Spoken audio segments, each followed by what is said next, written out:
आते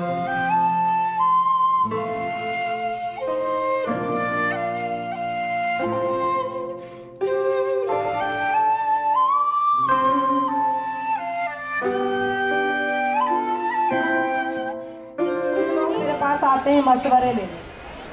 एक बात मैं बहुत आप लोगों से कह रही, जरा ध्यान से सुनिएगा। लोग कहते हैं औरतों के पास दिमाग नहीं होता, ऐसी बात नहीं है। आप लोग मुस्कुराए ना, ये बात सच नहीं है। क्या होता है, जिसके पास जो चीज़ होती है वो उसे बांटता है। जैसे किसी के पास ज़मीन है, वो ज़मीन बांटता है, ज़्यादा है तो बांटते हैं लोग, बहुत परोपकार का काम हो रहा है।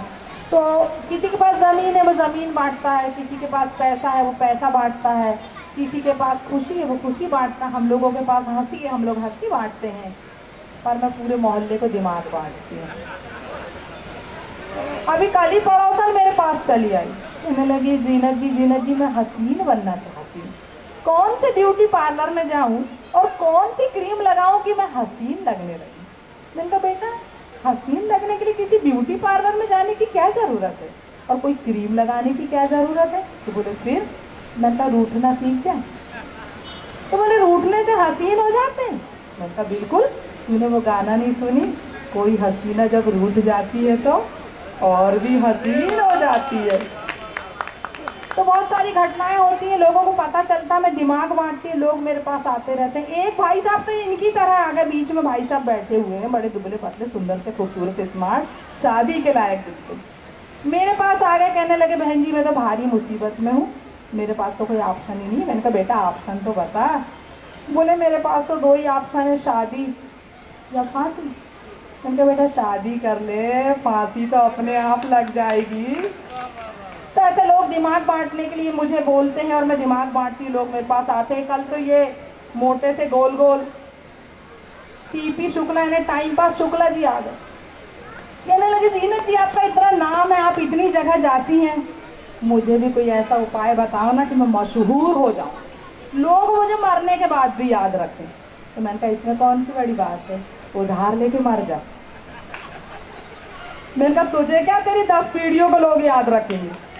तो ये इस तरह की छोटी छोटी बातें हमारी हास्य की होती रहती हैं।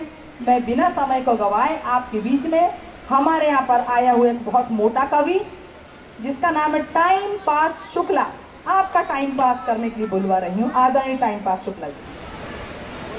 मेरा नाम है टाइम पास शुक्ला। ये कुछ हंसी मजाक की बात करें। एक आयोजक ने मुझे कवि सम्मेलन पढ़ने के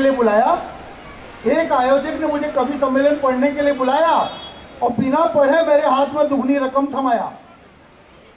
अरे मैं बोला मेरे बाप मुझे कविता तो पढ़ने दो, मेरी कविता बहुत ही घंघोर है।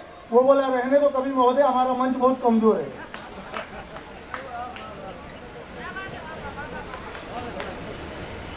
जिंदगी है नहीं रो रो के बिताने के लिए, थोड़ा समय निकाल लो कभी तो मुस्कुराने के लिए। इस महफिल को आप लोग सजाइए, मैं सुनाता हूँ कविता, जोरदार तालियां बजाइए।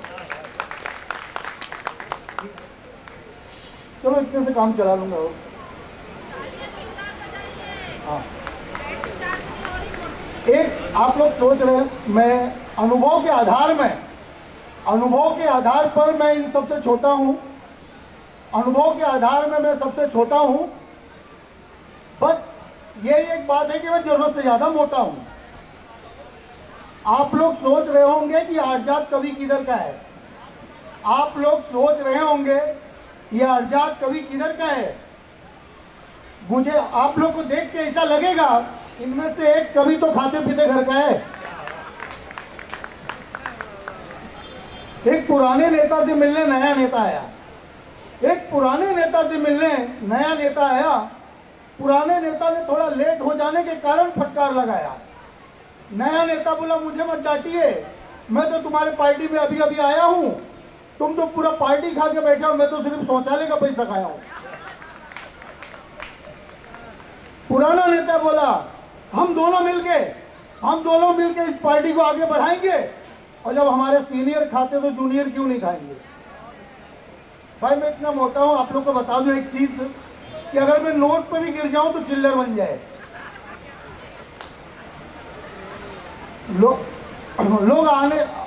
अनजान लोग मुझसे टकराते हैं और खुद अपनी हड्डियां तोड़वाते हैं।